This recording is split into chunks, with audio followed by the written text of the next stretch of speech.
Poštovanje, dragi gledalci, dobro vam došli u novu epizodu. Pre par nedelja sam gledao intervju sa novim indijskim velomestorom, sam zaboravio kako se zove, ali on je u tom intervju rekao jednu interesantnu stvar, a to je da on ima negde oko 20 godina, 20, možda jednu, ne znam, tačno ne sjećam se, ali kaže nije pročitao ni jednu knjigu ili skoro ni jednu knjigu. Ja sam se baš zamislio nad tom činjenicom, ali danas stvarno imate toliko dobrih alata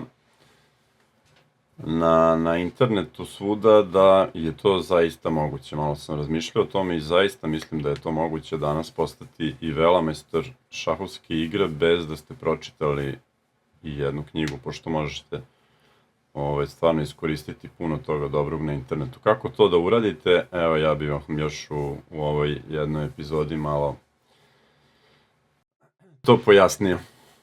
Jedna isto zanimljiva stvar što se desila pre nekoliko godina, a to je da je, kad je Lila Zero krenula da igra, to je prvi program koji je koristio veštačku inteligenciju u šahu, on je bio programiran od strane programera algoritama, pomoću algoritama, nego je bio programiran da sam od sebe uči, znači ona je samo igrala sama sa sobom partije i iz tih partija naučila sve i za par sati postala bolja od svih programa koje su ljudi programirali i pomagali im da budu sve bolji i bolji. Tako da mislim da isto veoma zanimljiva stvar i za vas da učite baš iz svojih sopstvenih partija. Kako da to radimo, već smo malo počeli tu temu na jednom od prethodnih videa, a evo sad ću vam pokazati malo još to detaljnije.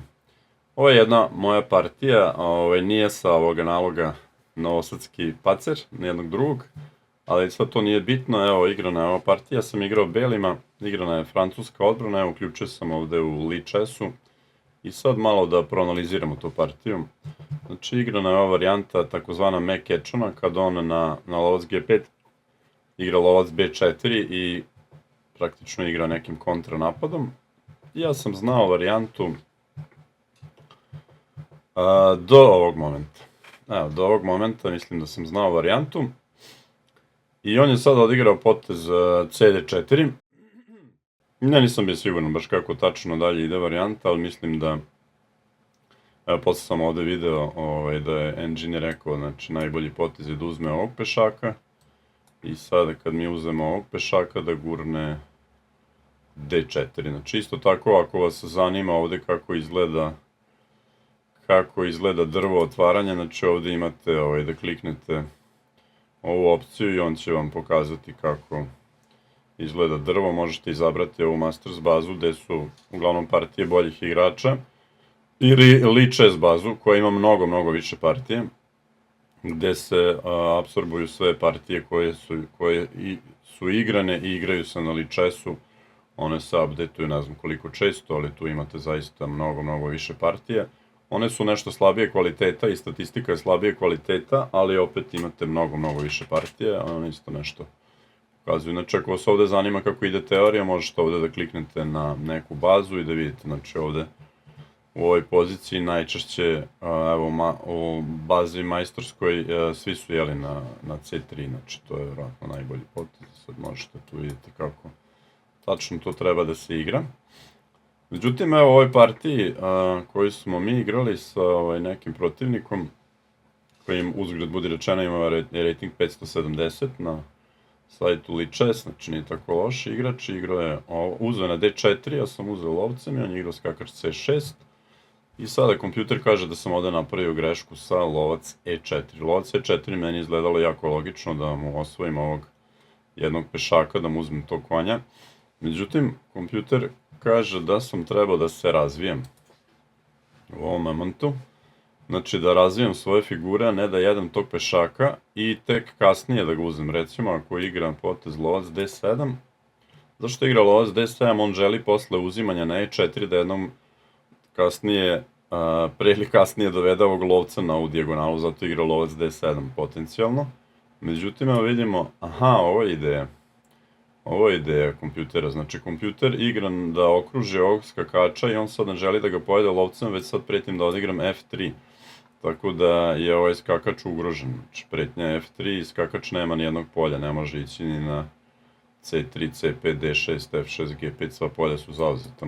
Možda je ovo neka ideja da igra potez F3, F3, G4, da bi na F3 mogao da eventualno skakačem ode na G5. Da, s tim što on se ovde oslabi, evo kompjuter sad igra potez to B1, tipično za kompjuter, znači uvodi topa ponovo s tempom, napadajući ovog pešaka i sad ako on odigra jedan potez kao što je B6, ograniči ovu svoju damu koja bi inače mogla da izađe na ovu stranu i sada kaže kompjuter da bi mogli da uzmemo ovog pešaka. Ne da uzmemo ovog pešaka, nego ovog skakača i onda, skakačem na G3, da bi skakač došao na E4 napadajući, ovo je baš lepa igra. Skakač dolazi, znači neće dama doći na E4, nego će skakač doći na E4 napadajući sva ova crna polja i pozicija crnog je praktično izgubljena, da. Ja sam ovde gramzivo uzeo ovog pešaka na E4 odmah, što je bilo slabije. I odigrao potez dama A5, kaže da je trebao da igra lovac D7.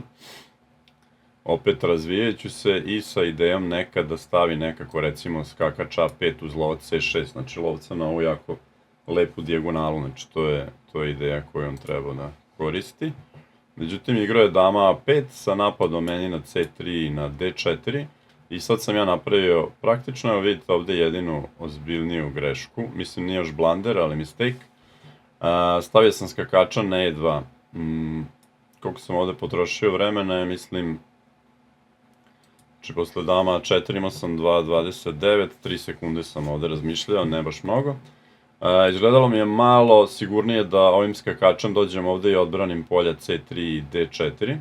Međutim, kompjuter kaže da je bolje bilo razviti skakača na aktivnije polje F3 i odmah napadajući ovog pešaka na G5, znači on se naravno ne plaši ove izmene jer dama dolazi na D4 i sad je problem što crni nema vremena da razvije onog lovca na D7 i na C6, to jest može, ali to će ga koštati još ovog pešaka. Recimo u ovoj poziciji može da igra i odmah G4, ali sada dve ideje izgledaju jako zanimljivo. Jedna je da ide skakač na G5 sa pritiskom na F7 možda, i eventualnom idejom da dođe kasnije na E4 ili da odmah ide skakač na D2 kao što kompjuter predlaže sa idejom da se posle dođe na tačku C4 na D6 ili preko E4 na sve ove slabe tačke. Veoma dobra igra, znači trebalo ovde razviti figuru na aktivnije polje. I posle skakača E2 on je igrao lovac D7, ja sam napravio konačno malu rokadu da završim sav razvoj. I on je ovde napravio sada blunder, odlučujuću grešku, znači ovde je trebalo recimo da rokira ili tako nešto da odigra, on je odigrao potez dama D5, sa željom da u ovoj predstojećoj eventualno završnici sa raznobojnim lovcima se nada nekom spasu, međutim ovde je previdio figuru i posle sada visi top na H8, a posle uništavanja ovog lovca imamo ovaj među potez i predove partije. Ova partija je bila prilično brzo završena i prilično jednostavna, ali šta sam ja mogao da naučim iz nje, znači ovde ponovo sam žurio da pojedem pešaka, moja već ponavljajuća greška, puno puta sam to uradio. I druga stvar, ovde sam razvio skakača na kao sigurnije polje, a trebalo igrati agresivnije i aktivnije, znači skakača na F3 odmah sa napadom. Ajde da vidimo još jednu partiju, tu bih hteo samo ovu završnicu da pogledam, koju sam odigrao veoma loše u jednom momentu. Znači evo opet imamo jednu poziciju, sad ću reći odakle bih hteo da s vama podelim ovaj primer, evo odavde. Znači ovo je pozicija, bilo je tu neki problema u otvaranju, sad to ne bih dalje gledao, znači nastala je ova situacija, pozicija je otprilike jednaka. Ja sam ovde još imao mogućnost, da, 2-3 poteza ranije, da odigram potez top D8, recimo kompjuter uvijek iskoristi ovakvu priliku da s tempom aktivira neku svoju figuru, kao malo pre što ste videli onaj potez recimo top B1, znači mali potez s tempom, ubacujemo figuru na otvorenu liniju. Mi često, pogotovo u brzopoteznim partijama, ili bar ja često, zaboravim na to. Znači ovde sam mogao da ubacim topa na ovu liniju sa tempom i onda tek da skočim ovim skakačem. Ja sam to uradio odmah i sad je on imao mogućnost i odigrao je to da mi napadne istovremeno i na B5 i na E7. Ja sam ovde igrao potez dama E8, mogao sam da igram možda i skakač G6 sa nekim idejama da tamo negde skočim, ali nisam video ovde iskreno posle dama B5 na skakač F4 ima lovac F3, tu sam negde stao sa tom varijantom. Pa sam odlučio da probam da branim i ovu tačku i to je jedino moguće na ovaj malo skromniji, s ovim malo skromnijim načinom. Ali, da, odigrao sam taj potez, on je igrao top D1 i ja sam sad krenuo da napadam E5 slabog pešaka, koji je veoma ugrožen jer ne može da ga sad brani ovaj pešak, može samo neka figura i on je igrao dama D6, što sam ja očekivao. I ja sam igrao potez dama B8, napadajući ponovo na E5 u stvari, ne toliko ovu damu, nego na E5. Vidite, kompjuter ovde kaže da sam mogao da igram potez dama A8 sa idejom, verovatno skakač F4 ili skakač H4, a druga stvar je on na recimo ovakav neki potez se ovako aktivira, da, i sada su ugroženi pešaci na B2 i E5 i to nije uopšte jednostavno belom da brani, znači topom mora da pazi na prvi red, dama nije u stanju istovremeno da brani na B2 i na E5, tako da ovo je bila zanimljiva mogućnost.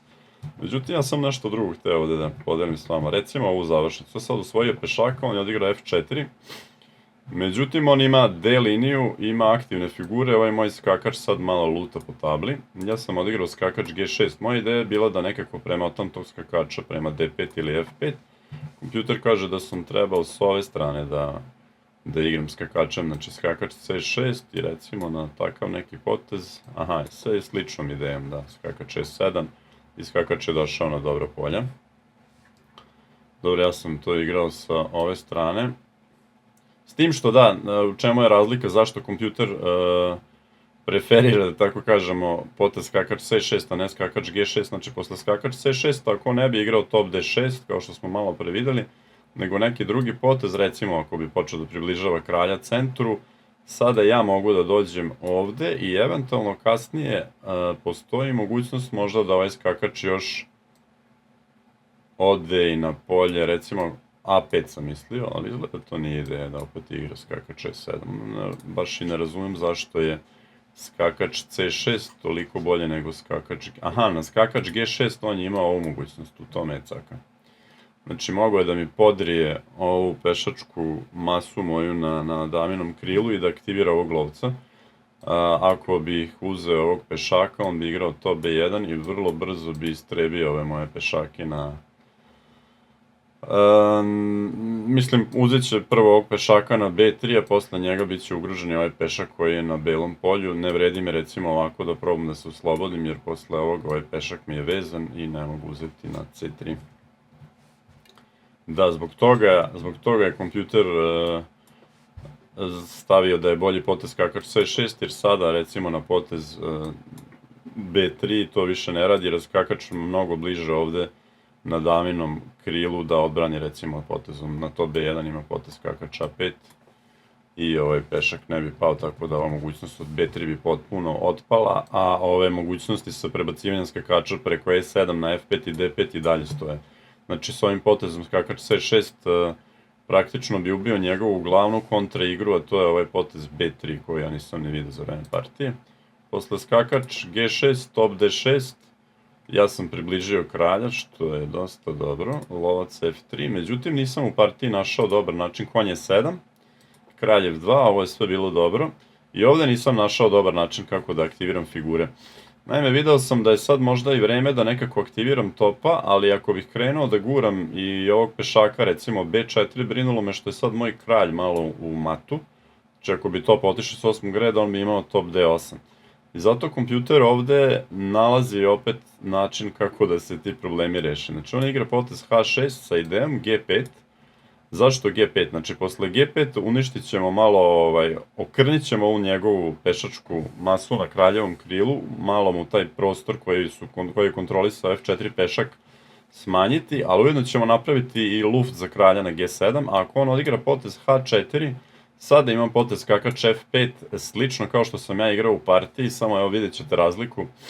Znači, posle skakač F5 on je igrao top C6 i sada stalno preti da mi odigra potez G4 i da mi tog skakača, znači skakač je nestabilan, ja ne mogu da ga učvrstim sa H5 jer je to polje tučeno, a recimo posle ubacivanja poteza H6, H4 i skakač F5, sada ako bi poželeo da mi ovog skakača sklanja sa putem G4 kasnije, visio bi ovaj pešak na H4, recimo prvo bi morao da odigram možda i top C6 da proba da mi ne da da gurnem B4, međutim da evo ovde kompjuter opet nalazi načina da aktivira figure, znači sad igra top D8 sa idejom top D2 i još jedna stvar zašto je bilo ubacivanje tihog ovog poteza H6 bitno, znači sad beli preti da odigra top D2, crni preti da odigra top D2, da spusti topa na drugi red i pojede ovog pešaka, a da je pešak na H2, beli bi imao mogućnost jednostavno da igra kralj E2, znači da nismo ubacivali ove male poteze H6, H4, a sada ne može da igra naravno kralj E2 zato što visi na G3 i raspala, izgubit će pešaka, vjerojatno i nekoliko pešaka i praktično ne može da spreči ovaj ulazak topa na drugi red, recimo ako bi igrao G4, opet onda imamo ovo, znači vidite koliko je ovo ubacivanje poteza H6 i H4 oslabilo njegovu strukturu i koliko bi mi pomoglo u daljoj igri da sam to uradio. Eto, to su recimo neke stvari koje smo mogli da naučimo iz ove dve partije i zaista ako analizirate na ovaj način svoje partije možete jako puno toga naučiti i to će vam biti mnogo zanimljiviji materijal nego recimo da gledate neku partiju koja je igrana pre 150 godina, koja vas emotivno ne dotiče. Ovo su vaše partije koje ste odigrali pre par minuta i koje su vas recimo te greške i ti porazi su vas zaboleli i bit će vam mnogo hranljivije za vas, da tako kažem, mnogo poučnije i mnogo efikasnije da naučite iz tih svojih grešaka nego iz nekih tuđih. Toliko u ovom videu, vidimo se.